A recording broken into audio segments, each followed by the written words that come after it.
on trouvait que c'était tout à fait approprié de créer un cabinet de curiosité pour des objets, objets hétéroclites. Et ça, c'est lui qui utilisait ce terme-là là, dans les archives. C'est classé objet hétéroclite.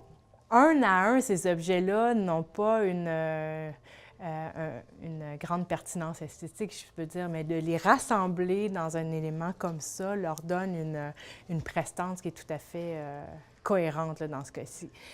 Et le cabinet, en fait, combine, oui, les objets hétéroclites, mais c'est là qu'on retrouve aussi une multitude d'archives qui mettent Pelland en scène dans son quotidien avec Madeleine, et donc qui créent une cohésion avec ces objets-là aussi qui proviennent de son quotidien. Si je vous parlais de Pelland architecte ou Pelland bricoleur, là on est dans l'atelier de Pelland. Il y a je ne sais pas combien d'outils, pas seulement les outils du dessinateur et du peintre, mais également toutes sortes d'autres outils. Oui, il y en avait plus que ça, même on s'est débarrassé, parce que c'était énorme. Là. J'aurais pas dit, des cirons, des trucs comme ça. Là, ça prenait beaucoup de temps. Il ramassait. À un moment donné, ici, il y en avait tellement que dans l'atelier que j'ai dit, Alfred, ça n'a pas de bon sens, ça va crouler, le plancher va crouler, ça n'a pas de bon sens. Et alors, il avait commencé à faire le ménage, il remplissait des boîtes, il mettait ça aux poubelles, et puis les gens, il y avait des gens qui passaient, ils avaient hâte de voir ce qu'ils pouvaient ramasser là-dedans. Des pièces de moteurs, de mécanique et tout, enfin, des choses les plus invraisemblables. Alors, de ça, n'est-ce pas, il y a les galets qu'il a ramassés aussi dans ses voyages, à Percé et tout ça. Il en a fait des bestiaires, n'est-ce pas? Et puis aussi dans les sculptures, ce qu'on appelle les Spoutniks, là. Attendez, ça s'appelle, il y a un mot pour ça. Attendez, les satellites, pardon, je trouve le mot. La série des satellites, n'est-ce pas? Alors là, c'est là, en attente. En attente d'être vu. Il n'y a jamais rien eu sur les satellites? Non. Ça n'a jamais été vraiment vu? Jamais exposé, non, jamais exposé.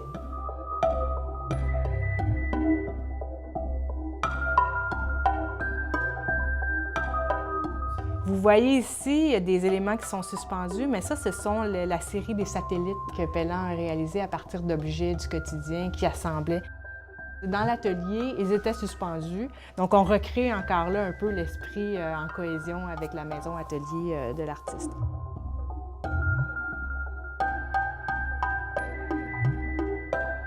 Les palettes, bon, c'est un outil d'artiste, mais ici, ils sont complètement transformés pour devenir un perroquet avec un long bec, une femme avec une tête en pointe. Il y a l'aspect du quotidien, mais l'aspect humoristique de Pelland aussi qui est mis en valeur, chose qu'on ne connaît pratiquement pas de lui.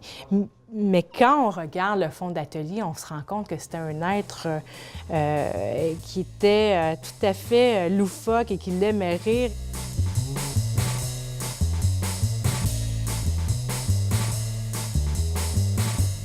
Ça, Madeleine, c'était quoi ça ici, là? Ça, c'est surréaliste, pas à peu près. Ah, ça, c'était dans ma salle de bain au-dessus du cabinet. Et puis, Alfred qui a fait ça. C'est hallucinant. Alors, on ouvrait ça, et puis il y avait une photo, pas porno, mais en tout cas, disons, Oui, il n'y en a plus, là.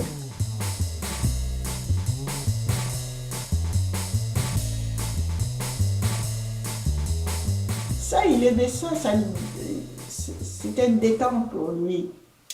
Parce que souvent, la peinture, c'était plus laborieux, parce que il allait à fond quand il entreprenait un tableau, là, il allait à fond, comprenez-vous? Comme il dit, il se torturait la cervelle des fois. Alors là, quand il faisait des objets comme ça, des sculptures ludiques, une sculpture ludique, là, alors c'était un moment de détente pour lui. Il s'amusait là.